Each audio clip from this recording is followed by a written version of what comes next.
तो हेलो दोस्तों, कैसे हो आप सब। आई होप आप सभी ठीक होंगे। DUSL के इस वीडियो में आपका स्वागत है। अगर आपका 6 सेमेस्टर कंप्लीट हो चुका है लेकिन आपकी मार्कशीट में एब्सेंट प्रॉब्लम और जो ER शो होता है, अगर वो शो हो रहा है तो ये वीडियो आपके लिए बहुत इंपॉर्टेंट होने वाली है। क्या AB एंड ER वाले स्टूडेंट को डिग्री मिलेगी, AB और ER का सॉल्यूशन क्या है, प्रोविजनल सर्टिफिकेट कब मिलेगा, कंसेंट फॉर्म का क्या अपडेट है, उसको कौन फिल करेगा, और 6 सेमेस्टर वाले फिल करेंगे या 8 सेमेस्टर वाले फिल करेंगे, और UFM केस वाले स्टूडेंट को अब क्या करना चाहिए। जिन UFM केस मैं बताऊंगा उनका रिजल्ट कैसे शो हो रहा है, सब कुछ मैं इसी वीडियो के अंदर बताने वाला हूँ। तो अगर आप भी इनमें से किसी प्रॉब्लम का सामना कर रहे हो तो ये वीडियो एंड तक जरूर देखना, क्योंकि हो सकता है आपका सबसे इंपॉर्टेंट क्वेश्चन इसी वीडियो में क्लियर हो जाए। तो दोस्तों, welcome back to DUSL update and study channel. अगर आप DUSL के स्टूडेंट हैं और आपका 6 सेमेस्टर कंप्लीट हो चुका है तो सबसे पहले आपको कॉन्ग्रेचुलेशन। लेकिन सेमेस्टर कंप्लीट होने के बाद भी बहुत सारे स्टूडेंट की मार्कशीट में AB ER या किसी अदर टाइप का इशू आ रहा है, और इसी वजह से स्टूडेंट के माइंड में बहुत सारे क्वेश्चन आ रहे हैं।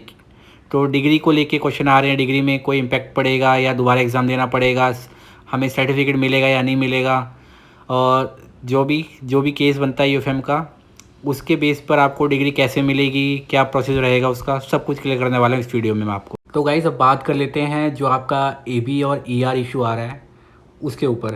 तो उससे पहले आपको मैं रिज़ल्ट समझा देता हूँ, रिज़ल्ट को कैसे देखते हैं, तभी आप एस वेल जाके अपने क्वेश्चन कर पाओगे। जो आपके जो ग्रेड TH है ये आपको शो करता है आपका थ्योरी एग्ज़ाम, उसके क्रेडिट पॉइंट नीचे दे रखे होते हैं अल्फ़ाबेट्स में। और जो ग्रेड TU है ये आपका इंटरनल असेसमेंट होता है। अगर इसमें AB शो हो गया तो इसका मतलब आपने एग्ज़ाम उसका इंटरनल असेसमेंट नहीं दिया। और अगर आपका TH में अगर AB शो हो गया तो आपका ये माना जाएगा कि आपने इसका एग्ज़ाम नहीं दिया। और नेट ग्रेड में आपको टोटल मेंशन होगा तीनों का, TH TU और PR का। तो अब AB और ER आपको कैसे शो होता है मैं आपको दिखा देता हूँ।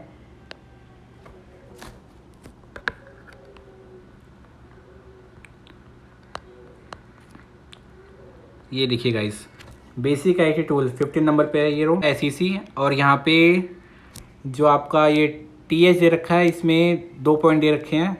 वो इसलिए दे रखे हैं ताकि इसकी एलिजिबिलिटी बन जाए पास होने के लिए, क्योंकि बेसिक IT टूल्स का थ्योरी एग्ज़ाम नहीं होता, सिर्फ उसका एग्ज़ाम होता है इंटरनल असेसमेंट का, ऑनलाइन होता है ये। तो उसमें TU में AB शो नहीं कर रखा है, बट जो नेट ग्रेड है जो टोटल होकर आया है उसमें AB शो हो रखा है। तो इसी वजह से एब्सेंट के कारण यहाँ पे उसकी ER आ गई है, आप देख सकते हैं 3rd सेमेस्टर में। तो अगर इसका सॉल्यूशन यही है, मैं आपको बता देता हूँ। एब्सेंट और ER, इंटरनल असेसमेंट और थ्योरी एग्ज़ाम, इन 4 टॉपिक को मैं आपको क्लियर करता हूँ। पहले तो अगर आपके इंटरनल असेसमेंट में आपको पता चलिए इंटरनल असेसमेंट का कौन सा रो है, अगर उसमें एब्सेंट लगी है तो आपको क्या करना है। अगर आपको उसमें एब्सेंट लगा हुआ है तो जब आपने असेसमेंट दिया था तो उस समय मैंने आपको कहा था, ग्रुप में भी कहा था कि आप अपने मार्क्स का स्क्रीनशॉट लेके रख लो, ताकि अगर आगे कोई इशू आता है तो आप उसको दिखा सको। अगर आपने ले लिया होगा तो बहुत अच्छी बात है, अगर नहीं लिया होगा तो एक बार अपना इंटरनल असेसमेंट पोर्टल लॉगिन करके देख लेना, मैं उसका लिंक नीचे दे दूंगा। अगर उसके मार्क्स शो हो रहे हैं, सब्जेक्ट शो हो रहा है, तो आप उस पर क्लिक करके अपना रिजल्ट चेक कर सकते हो। उसमें जो मार्क्स आया उसका स्क्रीनशॉट लेके SL में दिखा सकते हो। तो गाइज़, मैंने आपको बता दिया कि अगर आपके इंटरनल असेसमेंट में अगर AB शो हो रहा है तो उसका सॉल्यूशन क्या रहेगा। आपको सिर्फ स्क्रीनशॉट लेना है। अगर आपने पहले ले रखा है तो बहुत अच्छी बात है, अगर नहीं ले रखा है मैं आपको लिंक दे देता हूँ, वहाँ से आप जाके स्क्रीनशॉट लेके SL में विजिट करके दिखा दीजिएगा, वो ठीक कर देंगे। एप्लीकेशन कहेंगे वो लिखने के लिए, एप्लीकेशन लिख के, और जो आपके पास स्क्रीनशॉट रहेगा उसका प्रिंट आउट करवा के दोनों को इस चैप्टर करके वहाँ सबमिट कर देना। विद इन 15 डेज़ में आपका जो रिज़ल्ट है वो अपडेट हो जाएगा। अब बात कर लेते हैं जो आपका एब्सेंट इशू आ रहा है वो थ्योरी एग्ज़ाम में।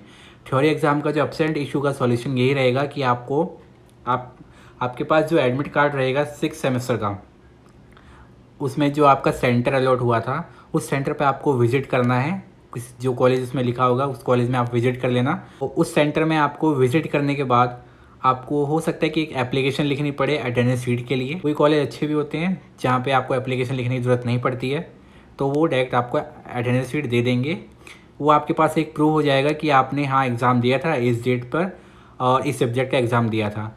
तो उसका स्क्रीनशॉट लेके या तो उसकी फ़ोटो लेके प्रिंट आउट करवा के और जो आपका एडमिट कार्ड है उसको लेके और एक एप्लीकेशन लिख के सोल की तरफ, सोल के लिए एप्लीकेशन लिख के तीनों को अटैच करके आपको सबमिट कर देना है सोल ऑफिस में।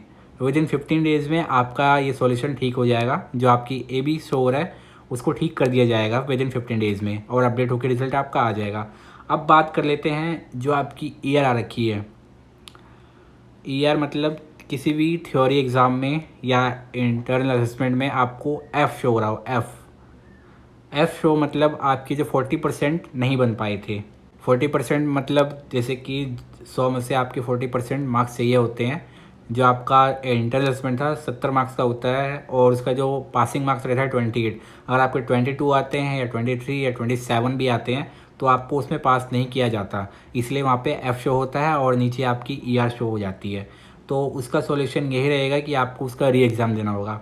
और री एग्ज़ाम कैसे देना होगा मैं आपको बता देता हूँ। जैसे कि इस स्टूडेंट का 3rd सेमेस्टर में और 5th सेमेस्टर में ईयर आ रखा है। अब 3rd सेमेस्टर में 2 सब्जेक्ट में ईयर आ रखी है और लेकिन इसका 6th सेमेस्टर कंप्लीट हो चुका है।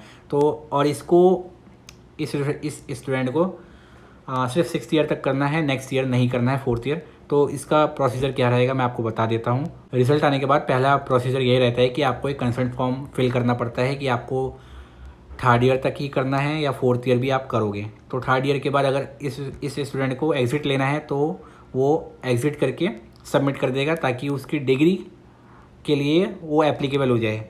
तो यहाँ पे डिग्री के लिए एप्लीकेबल नहीं होगा क्योंकि इसकी ईयर आ रखी है।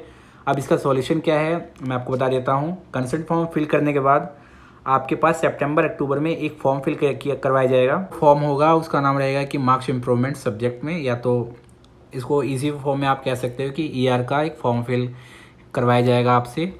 उसमें आपको सब्जेक्ट चूज़ करने पड़ेंगे जिस सब्जेक्ट में आपकी ER आ रखी है, और पेमेंट करने के बाद आपको एक फिर रिसिप्ट जनरेट हो जाएगी 3 या 4 सब्जेक्ट की। 3 सब्जेक्ट की शो होगी इस स्टूडेंट को, तो उसी के बेस पे हम लेके चलते हैं। तो 3 सब्जेक्ट की उसमें सब्जेक्ट नेम लिखे होंगे 3rd सेमेस्टर और 5th सेमेस्टर के, और नीचे फीस लिखी होगी। और इसका एग्ज़ाम कब होगा मैं आपको बता देता हूँ। तो 3rd सेमेस्टर के 3rd सेमेस्टर में ER आ रखी है, तो जो इसका एग्ज़ाम होगा वो दिसंबर और जनवरी के बीच होगा। और ये 6th सेमेस्टर में जो ER आ रखी है ये मई और जून में होगा। अगर 6th सेमेस्टर में आपकी ER आ रखी है तो जो आपका जो एग्ज़ाम होगा इसका री एग्ज़ाम चाहे आपकी एक सब्जेक्ट में आई हो, 2 सब्जेक्ट में या 3 सब्जेक्ट में। अगर 6th सेमेस्टर में ER आ रखी है तो आपका जो एग्ज़ाम होगा मई जून में होगा 2027 में। और 2027 में होने के बाद जो आपका रिज़ल्ट आएगा, जैसे अभी रिज़ल्ट आया है अगस्त में, और अगस्त में ही आपका रिज़ल्ट आएगा नेक्स्ट ईयर 2027 में, और उसके 1.5 से 2 साल बाद आपकी डिग्री आएगी। ठीक है, इतना लेट हो जाएगा। अगर आपकी AB आ रखी है तो उसको ठीक करवा लीजिए, अगर ER आ रखी है तो उसका एग्ज़ाम दे दीजिए, सिंपल है। तो इसका यही सॉल्यूशन है। ER आ रखी है आप एग्ज़ाम, ER आ रखी है तो आपको एग्ज़ाम देना होगा, अगर AB आ रखी है तो उसको ठीक करवाना होगा। आपके जो ऑड सेमेस्टर रहते हैं उसका जो एग्ज़ाम रहता है दिसंबर जनवरी में होता है, और जो इवन सेमेस्टर रहता है उसका जो एग्ज़ाम होता है वो मई जून में होता है। तो गाइस अब बात कर लेते हैं ये जो आपको CGPA शो हो रही है ब्लू कलर की आपके रिज़ल्ट के नीचे बॉटम में, तो इसका क्या मतलब है। काफ़ी स्टूडेंट कन्फ्यूज है कि मेरी 2nd पोजीशन आई है, 1st पोजीशन आई है। तो मैं आपको बता देता हूँ, जिनकी भी 6 CGPA से 6 CGPA से ज़्यादा आ रखी है तो उनको 1st डिवीज़न शो हो रहा है, और जिनकी 6 CGPA से कम आ रखी है तो उनको 2nd डिवीज़न शो हो रहा है।